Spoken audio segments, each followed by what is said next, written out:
안동의 한 거주 장애인 시설 종사자들의 상습 폭행 등 장애인 인권 침해 행위가 사실로 드러났습니다. 지역의 장애인 인권단체는 해당 시설의 폐쇄를 촉구했습니다. 박남서 영주시장 당선인이 업무 보고를 통해 시정 현황 파악에 나섰는데요. 박 당선인은 업무 효율과 예산 절감 차원에서 별도의 인수위는 구성하지 않았습니다. 재선에 성공한 최규문 영천시장이 시민중심 정책을 강조하며 미래 100년 대계를 준비하는 새로운 사업들을 지속적으로 발굴하겠다고 밝혔습니다. 지역의 화장시설이 사망자를 제때 수용하지 못하는 상황들이 일어나고 있는 가운데 초고령 사회로 가는 길목에서 화장시설 확충이 시급한 과제로 대두되고 있습니다.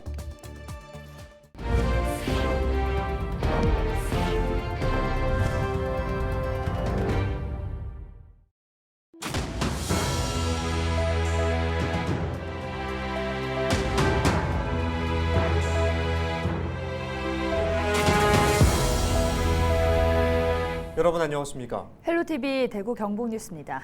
안동의 한 장애인 시설 종사자들의 거주 장애인 학대 행위가 사실로 드러났습니다. 지역 장애인 인권단체는 해당 시설의 폐쇄를 촉구했습니다. 이하영 기자가 보도합니다.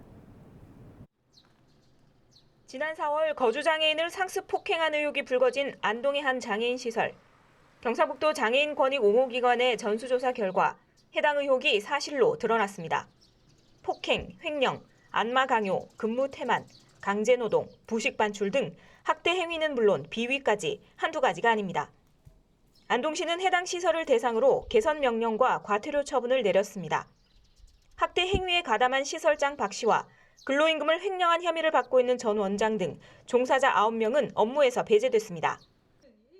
장애인단체는 이 같은 행정의 제재나 조치에도 해당 법인의 인권 침해가 여전히 반복되고 있다고 주장했습니다. 이들은 거주인 상습 학대에 이어 공익신고자를 폭행하는 장애인 시설은 더 운영될 이유도 유지될 필요도 없다며 시설 폐쇄를 촉구했습니다. 임시시설장이 선임이 됐지만 이 시설장은 설립자의 친인척이 된 거고 이것은 안동시 승인 절차가 없으면 진행이 될 수 없는 부분이거든요. 이런 과정 속에서 공익제보에 의심되는 종사자를 이사장이 또 폭행하고 친인척 사람들이 다시 운영진으로 들어오고 이런 모든 과정에 안동시 개입이 없기 때문에 내부 고발에 나선 분들도 의심받는 분들도 모두 지금 안전을 위협받고 있고 거주인들 역시도 끊임없이 가해자와 그 지인들에게 노출되는 상황으로 보입니다. 그렇기 때문에 안동시를 더욱더 규탄하게 된 것입니다. 한편 안동시는 해당 시설에 대해 장애인 권익 옹호기관과 경찰의 수사 결과에 따라 7월 중 최종 행정 처분을 내릴 방침입니다. 헬로티비 뉴스 이하영입니다.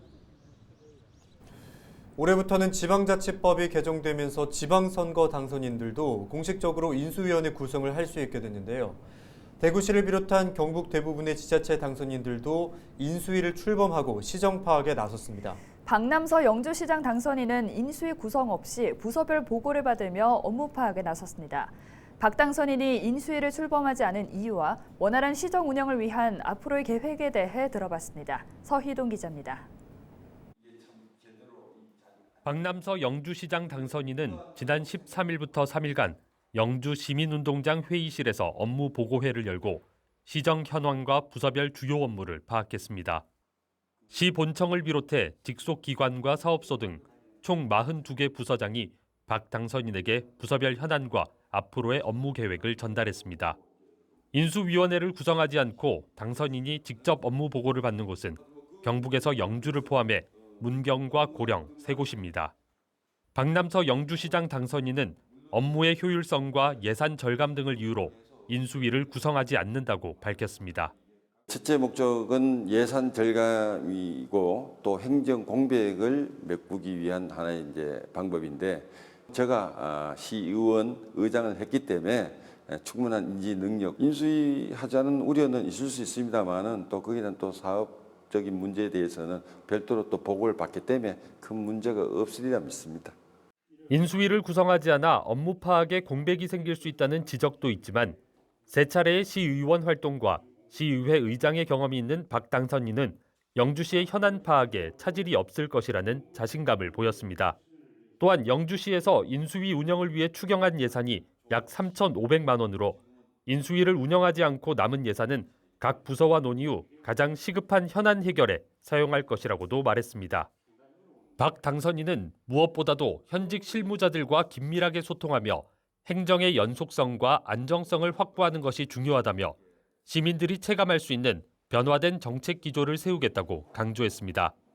3일간의 공식적인 업무 보고는 끝났지만 박 당선인은 계속해서 현직 국과장들과 만나며 시정 운영과 공약 실천에 대한 구체적인 사안을 논의해 나갈 계획입니다. 이제 남은 기간 동안에는 우리의 주요 사업들이 있습니다. 여러 가지 사업들이 있는데 거기서 특별한 사업들을 골라서 현장 방문 또는 또 설명을 또 별도로 드릴 예정으로 있습니다. 임기 시작일까지 앞으로 2주 정도 남은 기간, 향후 4년간의 행정 운영 방향을 구상하기 위한 지방선거 당선인들의 행보가 주목받고 있습니다. 헬로티비 뉴스 서희동입니다. 영천시장 선거에서는 최기문 현 시장이 재선에 성공했는데요. 보수의 텃밭이라 불리는 경북에서 무소속으로 당선되면서 화제가 됐습니다. 이번 시간은 최기문 영천시장을 화상으로 연결해 향후 4년의 시정 계획을 들어보겠습니다. 네, 먼저 축하드립니다. 당선 소감부터 말씀해 주시죠. 예, 저를 믿고 한 번 더 일할 기회를 주신 시민 여러분께 진심으로 감사를 드립니다. 흩어진 민심을 수습하고 당면 현안들을 잘 챙겨서 영천 발전에 더욱 매진하라는 뜻으로 생각되고 있습니다. 초심을 잃지 않고 오직 시민만 바라보며 열심히 달려가겠습니다. 네, 시민 중심의 정책을 강조하셨는데요. 주요 공약과 시정 운영 계획에 대해서 말씀해 주실까요? 지난 4년간 시민 여러분과 공직자들의 적극적인 협조 덕분에 피부로 느낄 수 있는 사업부터 미래 신성장 동력에 이르기까지 다양한 성과들을 낼 수 있었습니다. 이를 바탕으로 앞으로 4년 또 시민과 함께 새롭게 도약하는 더 큰 영천을 만들어 나가는 데 최선을 다하겠습니다. 우선 생동하는 경제도시 만들기에 매진하겠습니다. 대구 도시철도 1호선 금호 연장에 모든 행정력을 집중해서 영천에 지하철이 다니는 기적을 앞당기도록 하겠습니다. 지난달 착공한 금호대창 하이패스 인터체인지 설치, 금호하양 6차로 확장 등으로 4통 8달 교통 인프라를 확충하고 스타밸리 등 110만 평 규모의 산업단지 조성, 지식산업 혁신센터 건립, 미래차 부품기업으로의 전환으로 특화된 기업 유치와 양질의 일자리 창출에 최선을 다하겠습니다. 다음으로 찾아오는 부자 농촌을 실현하겠습니다. 기후변화에 대응한 스마트팜 단지 조성과 마늘 특구 지형에 따른 규제 특례를 활용해 마늘 특화 사업을 적극 추진하고 청년 농업인 육성으로 농업소득 증대에 박차를 가하겠습니다. 올 하반기 착공되는 영천경마공원의 성공적인 건설과 시립박물관, 문화예술회관 건립으로 문화예술 공간을 확충하고 보현상권 관광벨트 사업을 잘 마무리해 품격 높은 문화관광도시를 만들어 나가겠습니다. 밤늦게 귀가하는 중고교생에게 안전귀가 택시비 지원 계획과 어르신 공공일자리 확대, 온종일 아이돌봄 체계 구축으로 일상 속 주민들의 행복지수를 높이는 데도 최선을 다하겠습니다. 끝으로 영천 시민들에게 당부의 한 말씀 부탁드립니다. 존경하는 영천 시민 여러분, 저는 이번 선거에서 우리 영천 시민들의 위대함을 다시 한번 느꼈습니다. 정책 중심의 선거를 만들고자 했던 저희 진심을 알아주시고 옳은 것에는 끝까지 믿음을 버리지 않는 시민들의 어려운 정신이 승리한 것이라 생각됩니다. 여러분 한 분 한 분의 목소리를 잊지 않고 항상 소통하고 화합하여 대통합의 영천을 만들어 나가겠습니다. 앞으로 4년 민선 8기가 영천의 미래 100년을 좌우한다는 마음가짐으로 더 큰 영천을 만들어 나가는데 헌신을 다하겠습니다. 네, 앞으로 한 단계 더 도약하는 영천의 모습 기대하겠습니다. 감사합니다. 네, 감사합니다. 네, 지금까지 재선에 성공한 최기문 영천시장과 함께했습니다.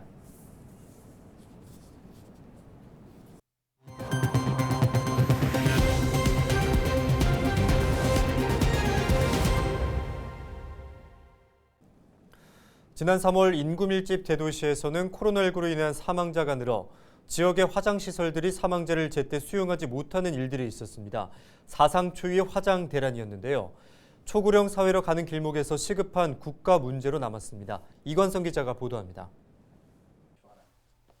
지난달 국회 입법조사처가 발표한 전국 화장시설 현황 자료입니다.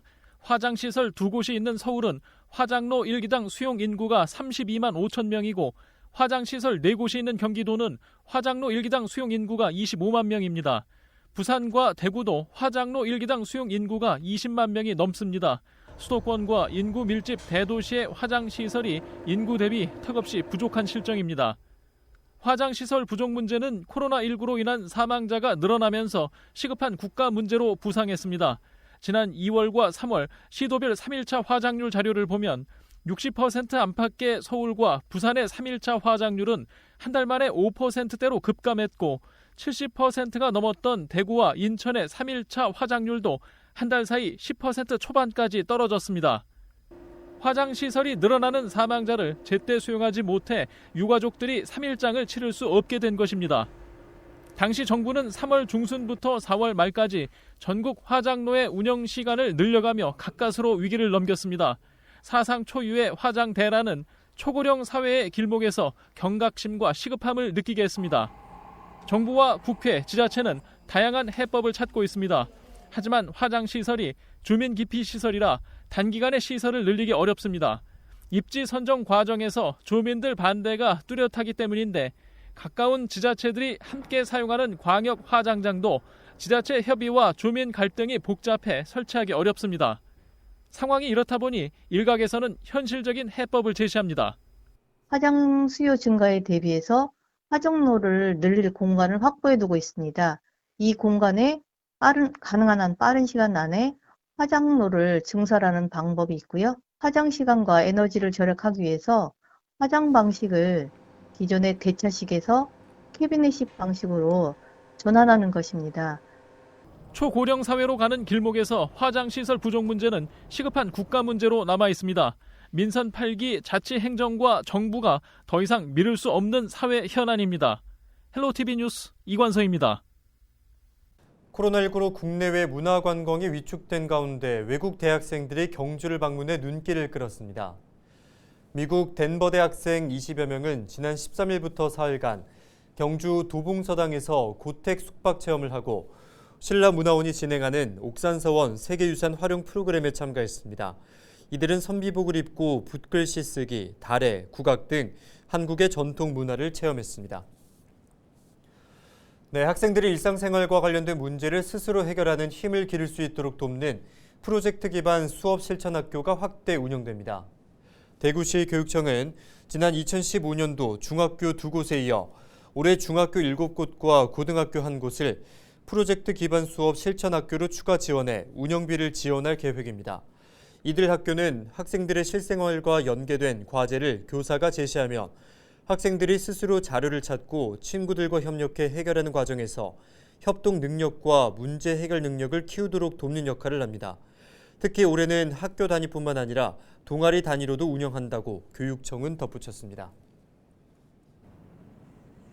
대구시가 최근 정책 제안 공모를 거쳐 선정한 우수 제안 6건에 대해 시민이 참여하는 온 오프라인 투표를 진행합니다.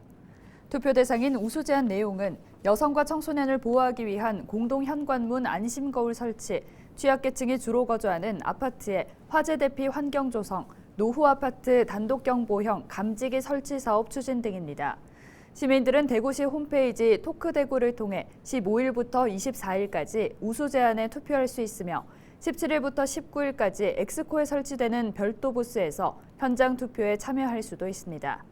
대구시는 심사위원회 심사와 시민 투표를 반영해 최종 우수 제안을 선정한 뒤 시상합니다. 이상으로 뉴스를 마칩니다. 저희는 언제나 지역민 여러분과 함께하겠습니다. 함께해 주신 여러분 고맙습니다.